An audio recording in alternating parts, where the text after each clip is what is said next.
நம்ம இப்போது போக்கு பகுப்பாய்வில் இருப்பு நிலை குறிப்பு எப்படி தயார் செய்கிறதுன்னு பார்த்தலாம். இதுக்கு முன்னாடி வருமான அறிக்கை எப்படி தயார் செய்கிறதுன்னு அதுலேயும் விளக்கமாக சொல்லியிருக்கேன்.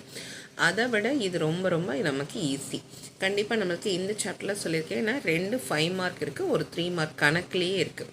அதனால் இப்போ நமக்கு வருமான அறிக்கையாக இருப்பு நிலை குறிப்பாக எப்படின்னு எப்படி கண்டுபிடிக்கலாம். இங்கே பாருங்கள், பொறுப்பு இருக்குது, சொத்துக்கள் இருக்குது. ரோமன் லெட்டர் 1ல் பொறுப்புகள், 2ல் சொத்துக்கள். ஸோ இருப்பு நிலை குறிப்பில் தான் என்ன இருக்கணும், பொறுப்பும் சொத்து இருக்கும். அப்போ இது என்னது, போக்கு பகுப்பாய்வில் இருப்பு நிலை குறிப்பு. ஆனால் அவங்க எதுவுமே கொடுக்க மாட்டாங்கம்மா, போக்கு பகுப்பாய்வில் கணக்கிடவும் தான் கொடுத்துருப்பாங்க. ஸோ இதை வச்சு தான் நம்ம கண்டுபிடிக்கணும். இதுவே பாருங்கள், அதுக்கு முந்தின கணக்குலையும் அப்படி தான் போக்கு சதவீதங்களை கணக்கிடவும் தான் கொடுத்துருக்காங்க. ஆனால் இங்கே என்ன இருக்குது, விற்பனை இருக்குது, வருமானம் இருக்குது, செலவு இருக்குது, வருமான வரி இருக்குது. ஸோ விற்பனை, வருமானம், செலவு, வருமான வரி இருந்தால் அது வருமான அறிக்கை. அதுவே கேள்வியில் நம்மளுக்கு பொறுப்பு சொத்துக்கள் இருந்தால் அது இருப்பு நிலை குறிப்பு. அவங்க போக்கு பகுப்பாய்வை பொறுத்தளவுக்கு வருமான அறிக்கையும் கொடுக்க மாட்டாங்க, இருப்பு நிலை குறிப்பும் கொடுக்க மாட்டாங்க. ஸோ இருப்பு நிலை குறிப்பு நம்ம கண்டுபிடிச்சிட்டாவே இங்கே கேள்வியில் இருக்கக்கூடிய இந்த 4 காலம்லேயும் நம்ம எந்த ஒரு சேஞ்சஸ் இல்லாமல் அப்படியே ஆன்சருக்கு கொண்டு வந்துடலாம். சரிங்களா? இப்போ பாருங்கள், இங்கே விவர பற்றிலாம் அப்படியே எடுத்து எழுதுகிறோம். அதுக்கப்புறம் இங்கே வருடம் 1 2 3 இது கேள்வியில் இருக்குது. இந்த 4 பற்றியும் அப்படியே எந்த மாற்றமும் கிடையாது. அதுக்கப்புறம் போக்கு சதவீதங்களில் வாங்க. ஃபஸ்ட்டு பற்றி எல்லாமே என்னம்மா, நமக்கு 100. ஸோ இது எல்லாமே என்ன பண்ணியாச்சு, 100 போட்டாச்சு. இப்போ எப்படி கணக்கு போடலான்னு பார்க்கலாம். இங்கே பாருங்கள், 100 இருக்குது. 100 எதால் பெருக்குனா 100, 1ஆல் பெருக்குனா 100. ஸோ இங்கே இருக்கிற இந்த 2 நம்பரையும் 1ஆல் பெருக்குவோங்க. 125 × 1 125, 100 × 1 100. ஸோ இது 2 நம்ம கண்டுபிடிச்சிட்டு டிக் பண்ணியிருக்கேன்.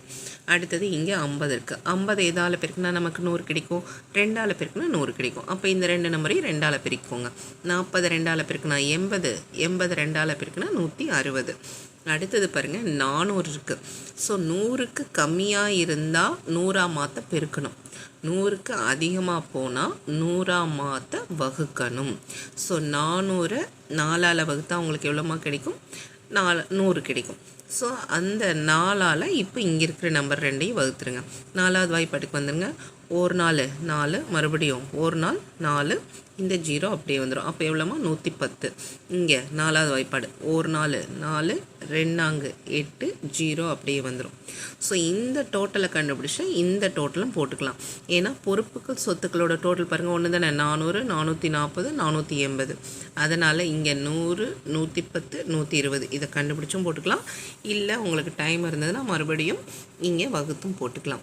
அடுத்தது இங்கே எவ்வளோ மார்க்கு, 300 இருக்குது. 300 எதால் வகுத்தா நமக்கு 100 கிடைக்கும், 3ஆல் வகுத்தா 100 கிடைக்கும். ஸோ இங்கே இருக்கிற நம்பரையும் 3ஆல் வகுத்துருங்க. 1 3 3, 2 3 6, அதனால் 0. ஸோ 120. அடுத்து இங்கே வாங்க, 390.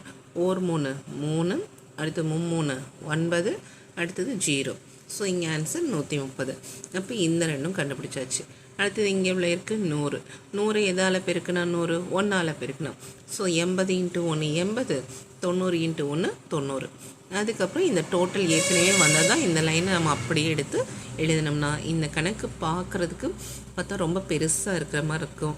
ஆனால் இப்போ எத்தனை ஆன்சர் கண்டுபிடிச்சிட்டிங்கன்னு பாருங்கள். 1 2 3 4 5 6 6 2 12 அமௌண்ட்டை நம்ம பெர்சன்டேஜ் எந்த ஒரு கால்குலேஷனையும் போடாமல் அழகாக கண்டுபிடிச்சோம். அப்போ எதை மட்டும் கண்டுபிடிக்கணும், இந்த ஃபஸ்ட் லைனை மட்டும் கண்டுபிடிக்கணும். ஸோ இந்த ஃபஸ்ட் லைனுக்கு என்ன, ஃபஸ்ட் இயர் தான் பேஸு. ஸோ 275/250, 300/250 பெருக்கல் 100 பெருக்கல் 100 போடுவோம். இப்போ எப்படி போடணும், 275/250 பெருக்கல் 100னா இந்த ஒரு 0க்கு இந்த ஒரு 0 அடிச்சிருங்க. அப்போ இங்கே 275 இருக்கும். ஸோ இங்கே 10 இருக்குது, 10ஆல் பெருக்குன்னா இந்த 0 சேர்ந்துருமாமா. அப்போ இங்கே என்னவாயிரும், 2750 25ஆல் வகுக்கணும். 25 25 27 25 போச்சுன்னா 2, இந்த 5 இறக்கணும்னா இப்போ மறுபடியும் 25 ஆகிடுச்சு. 25 25, இன்னும் ஒரு 0 இருக்குது, அது இங்கே சேர்ந்துருச்சு. அப்போ எவ்வளோ பெர்சன்டேஜ், 110. இந்த கணக்கு பாருங்கள், 300/250 பெருக்கல் 100. ஸோ இந்த ஒரு 0க்கு ஒரு 0 அடிச்சிருங்க. இங்கே எவ்வளோ இருக்குது, 300. 300 பெருக்கல் 10 என்னவாயிடும், 3000 ஆகிடும். 3000 எதால் வகுக்கணும், 25ஆல் வகுக்கணும். 25 25, 30ல் 25 போச்சுன்னா 5, இந்த ஒரு 0 இறக்குங்க, 50000.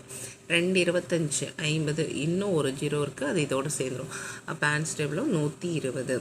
இந்த மாதிரி நம்ம கணக்கு போட்டு கண்டுபிடிக்கலாம். இது எல்லாமே 5 மார்க்கில் வரக்கூடிய கணக்கு.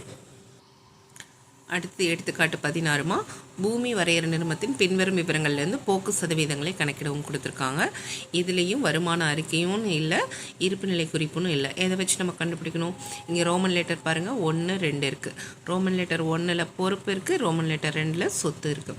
அப்போ இது என்னது? போக்கு பகுப்பாய்விலேயே இது இருப்புநிலை குறிப்பு. ஸோ கேள்வி எந்த ஒரு மாற்றமும் இல்லாமல் இந்த 4 காலத்தையும் அழகாக அப்படியே நம்ம என்ன பண்ணிடலாம்? ஆன்சருக்கு கொண்டு போயிடலாம்.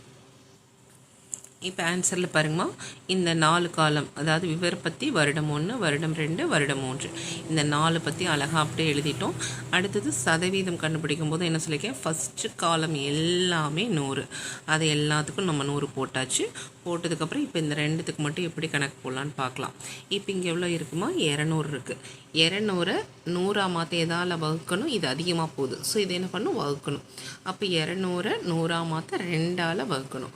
2ஆ வகுக்கிறது அப்படின்னா வகுக்க தெரியாதவங்களுக்கு ஒரு மெத்தடு, இருக்கிறதுல பாதி எடுத்துக்கோங்க. அப்போ 200ல் பாதி 100, 54ல் பாதி 27, ஸோ 127. இங்கே 200ல் பாதி 100, 12ல் பாதி 6, 100 + 6 எவ்வளோமா? 106. வகுக்க தெரிஞ்சால் வகுங்க 2ஆல், வகுக்க தெரியாதவங்க நிறைய பேருக்கு வாய்க்கணக்கு பிரிக்க தெரியும், ஸோ அவங்க இந்த மாதிரி போட்டுக்கோங்க. அடுத்தது பாருங்கள், நம்மளுக்கு இந்த 2 அமௌண்ட் கண்டுபிடிச்சிட்டோமாம்மா. இதில் நம்மளுக்கு 60 இருக்குது. 60 நம்ம 100ஆல் மாத்திர பெருக்க முடியாது இல்லையா? ஸோ இங்கே இருக்கிற அமௌண்ட்டில் பாருங்கள், இங்கே மேலே 60 இருக்குது, இங்கே கீழே என்ன பண்ணுவோம்? இந்த ஃபஸ்ட் அமௌண்ட்டு தான் போடுவோம். அப்போ இங்கே என்ன ஆகிடும்? 60/60. அப்போ 60/60னா நமக்கு என்ன இருக்கும்? மேலேயும் அதே நம்பர், கீழேயும் அதே நம்பர், பெருக்கல் 100னா இந்த 60 இந்த 60 அடிபட்டுரும். அப்போ மீதி என்ன இருக்கும்? 100. ஸோ இந்த அமௌண்ட்டை கண்டுபிடிச்சிட்டோம் 100ன்ட்டு. இப்போ இங்கே 2 அமௌண்ட் கண்டுபிடிச்சிக்கோம், இங்கே ஒரு அமௌண்ட் கண்டுபிடிச்சிக்கோம். அதுக்கப்புறம் இங்கே வாங்க, இங்கே நமக்கு மேலே பாருங்கள் 80. இப்போ 80 இங்கே என்ன இருக்குமா? ஃபஸ்ட்டு காலத்தை தான் எடுத்து போடுவோம். அப்போது இங்கே 60/40, இங்கே 80/40. இப்போ 80/40 நம்ம எப்படி கண்டுபிடிக்கலான்னு பாருங்கள். கீழே 40 இருக்குது, மேலே 80. அப்போ 2 மடங்கு தானே. ஸோ 40 இன்னொரு 40 கூட்டினா தான் என்ன கிடைக்கும்? 80. அப்போ இந்த 2 மடங்காக வந்துச்சுன்னா அதனோட பர்சன்டேஜ் 200. ஓகேவா? அப்போ இதையும் கண்டுபிடிச்சிருக்கோம். இது ஒன்று தான், இதில் இது கண்டுபிடிச்சிருக்கோம், இதில் இந்த 60/60 கண்டுபிடிச்சிருக்கோம். அதுக்கப்புறம் மீதியெல்லாம் நம்ம எதுவுமே பண்ண முடியாது. 528/440, 550/440, இதெல்லாம் நீங்கள் வகுத்து தான் கண்டுபிடிச்சாகணும். அடுத்தது இங்கே என்னமா இருக்குது? 200 இருக்குது. 200 எதா வகுத்தோம்னா நமக்கு 100 கிடைக்கும், 2ஆல் வகுத்தா 100 கிடைக்கும். ஸோ இந்த நம்பரை 2ஆக பிரிச்சுங்க. 200ல் பாதி 100, 36ல் பாதி 18. அப்போ 100 + 18 118. 200ல் பாதி 100, 6ல் பாதி 3, 100 + 3 103. இதையும் கண்டுபிடிச்சாச்சு. அதுக்கப்புறம் மீதி இருக்கிறது எதுவுமே நம்ம 100ஆக மாற்ற முடியாது, அதனால் எல்லாமே அந்த நம்பரை போட்டு தான் நீங்கள் வகுத்து கண்டுபிடிக்கணும். அப்போ 100/80 120/80. இங்கே 132/120, 144/120. இங்கே 60/40, 80/40. இதை கண்டுபிடிச்சிடலாமா? ஸோ 80/40 என்னது? இங்கே போட்டதே தான். அப்போ 40 வந்து கீழே இருக்குது, 80 மேலே இருக்குது. ஸோ 40ல் 80ங்கிறது 2 மடங்கு. அப்போ ஆன்சர் என்னமா கிடைக்கும்? 200. ஸோ இதையும் கண்டுபிடிச்சிட்டோம். அப்போ இங்கே 2 அமௌண்ட், இங்கே ஒரு அமௌண்ட், இங்கே ஒரு அமௌண்ட், 4 அமௌண்ட் கண்டுபிடிச்சாச்சு. அதுக்கப்புறம் இங்கே 2, இங்கே 1 கண்டுபிடிச்சாச்சு.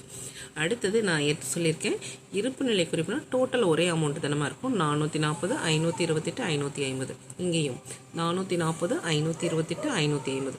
ஸோ 2 ஒரே அமௌண்ட்னால இந்த ஆன்சர் கண்டுபிடிச்சிட்டா இந்த ஆன்சரை எடுத்து எழுதிக்கலாம். மறுபடியும் நீங்கள் இது வகுத்து தான் கண்டுபிடிக்கணுன்ற அவசியம் இல்லை. ஸோ இங்கே ஆன்சர் என்ன வந்திருக்கு? 100, 120, 125. அப்போ இங்கேயும் 100, 120, 125 தான் வரும். அப்போ இதையும் கண்டுபிடிச்சிடும்.